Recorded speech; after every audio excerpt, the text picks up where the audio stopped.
मैं भारत को भारतीयता की मान्यता के आधार पर फिर से खड़ा करना चाहता हूं, उस काम में लगा हूं। हमारे देश में अब मुझे ये समझ में आने लगा है कि किसी भी भारतीय नागरिक को चिकित्सा सुविधा की जरूरत नहीं है, चिकित्सकीय ज्ञान की जरूरत है।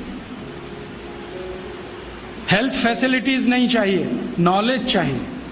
नॉलेज की बहुत कमी, और इतनी कमी है कि पढ़े लिखे लोग उससे ज्यादा पीड़ित हैं। छोटी छोटी बातें नहीं जानते। पानी को उबाल के पीना, ये इतनी छोटी सी बात है, लेकिन आज के समय की बीमारियों में सबसे इफेक्टिव है, खासकर 3 महीने की ये जो। तो आप उनको बता दो भैया पानी उबाल के पियो, उबाल के पानी पीने से क्या होता है वो समझा दो उनको, 10 मिनट में समझ में आ जाए। फिर उनसे कहो कि खाना खाते हो तो कुछ ये खाओ ये मत खाओ, क्योंकि दिनचर्या ऋतुचर्या जो आयुर्वेद की है ना, वो जरूर सीख लो। दिनचर्या और ऋतुचर्या जरूर सीखो, आयुर्वेद की बहुत आवश्यक है। और आपको मैं एक किताब का नाम बोल के जाता हूं, इसको पढ़ो। भगवत गीता जैसे पढ़ी जाती है, रामचरितमानस जैसे पढ़ी जाती है, उस किताब का नाम है अष्टांग हृदय। इसका एक दूसरा नाम भी है अष्टांग संग्रह, पुराना नाम अष्टांग हृदय। ये किताब का जो स्वस्थ व्रत है ना, वो ऐसे पढ़ो जैसे आप धार्मिक पुस्तक पढ़ते हो, और उसको बार बार पढ़ो तो याद हो जाएगा, कंठस्थ हो जाएगा। उसमें 2000 सूत्र हैं। ये सूत्र लोगों को बताना शुरू कर दो। छोटे छोटे सूत्र हैं, जैसे खाना खाने के बाद पानी मत पियो, स्वस्थ रहना है जिंदगी भर तो खाने के 1 घंटे के बाद पानी पियो। क्यों नहीं पिए वो आप सब जानते हो, सरल भाषा में उनको समझा दो। फिर उनको बोलो पानी पियो तो घूंट भर भर के पियो, सिप करके पियो, ताकि ज्यादा लार शरीर में जाए, वात पित्त कफ तीनों संतुलित रहे। ठंडा पानी कभी मत पियो। मैंने दुनिया में ठंडे पानी पीने वालों को बहुत देखा है। यूरोप और अमेरिका के लोग चिल्ड वाटर पीते हैं, बर्फ का पानी फ्रिज में रख के पीते हैं। परिणाम जानते हैं क्या होता है? सवेरे जब टॉयलेट रूम में जाते हैं तो 1-1 घंटे बाहर ही नहीं आते। उनको पूछो भाई तुम क्या कर रहे थे 1 घंटे वहां? तो कहते हैं न्यूज़पेपर पढ़ रहे थे, मैगजीन पढ़ रहे थे। क्यों पढ़ रहे थे? स्टूल पास नहीं होता। क्यों नहीं होता? कॉन्स्टिपेशन है, जोर लगाना पड़ता है फिर भी नहीं होता। गाना भी गाते हैं मेरे सपनों की रानी कभी आएगी, फिर भी नहीं आती। और अंतिम दुष्परिणाम पता है क्या होता है? उनको पेट साफ तो होता नहीं, तो सांस में से भयंकर बदबू आती है। किसी अमेरिकन यूरोपियन के नजदीक बैठ जाओ, अगर वो लिस्ट्रीन स्प्रे करके नहीं आया तो 1 मिनट नहीं बैठ सकते। हर समय उनको माउथ फ्रेशनर स्प्रे करना पड़ता है, क्योंकि अंतड़ियां साफ नहीं है, कब्जियत है, मल भरा हुआ है, उसमें कचरा जमा है। फिर उनके पसीने में से भी बदबू आती है। क्यों? कब्जियत बहुत है। और पसीने की बदबू दूर करने के लिए डिओडोरेंट स्प्रे करते रहते हैं। और आप तो सब जानते हो कि अगर कब्जियत है तो बाल भी कड़क रहते हैं, तो उन कड़क बाल को सॉफ्ट करने के लिए क्या क्या सब करते हैं। शैम्पू लगाते हैं, शैम्पू के बाद पता नहीं क्या क्या लगाते हैं। ये सब वो जो करते हैं ना, उनकी मजबूरी है, स्टेटस सिंबल नहीं है। इसको अपने दिमाग से निकाल दो कि ये कोई स्टेटस सिंबल है। तो सरल भाषा में समझाओ, ठंडा पानी पीने से ये होता है, मत पियो, समझ जाएंगे। फिर उनको बोलो सवेरे उठो तो सबसे पहले पानी पियो।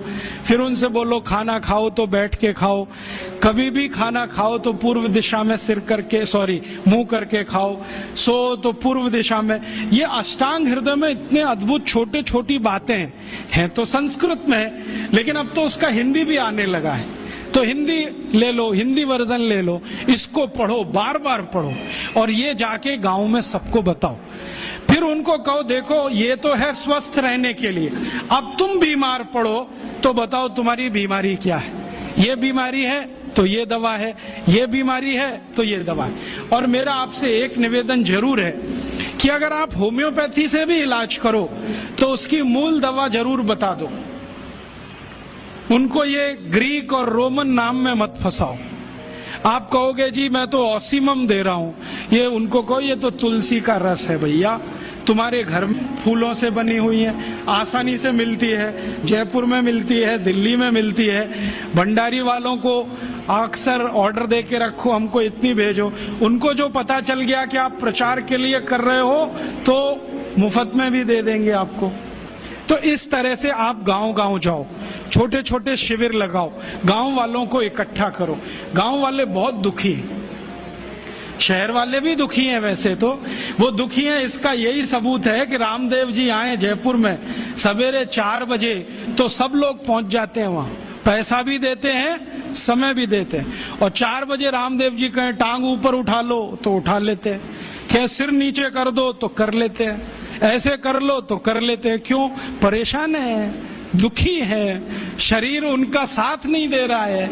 और इतने दुखी है कि रामदेव जी तो क्या, कोई टिम्बकटू आ जाए उसी के सामने वो आ जाएंगे। और वो दुनिया भर में घूम के आते हैं अपनी अपनी छोटी छोटी बीमारियां लेके। तो इन जो दुखी लोगों का थोड़ा थोड़ा आप मदद कर दो इलाज के रूप में, ये सब आपके भगत हो जाएंगे।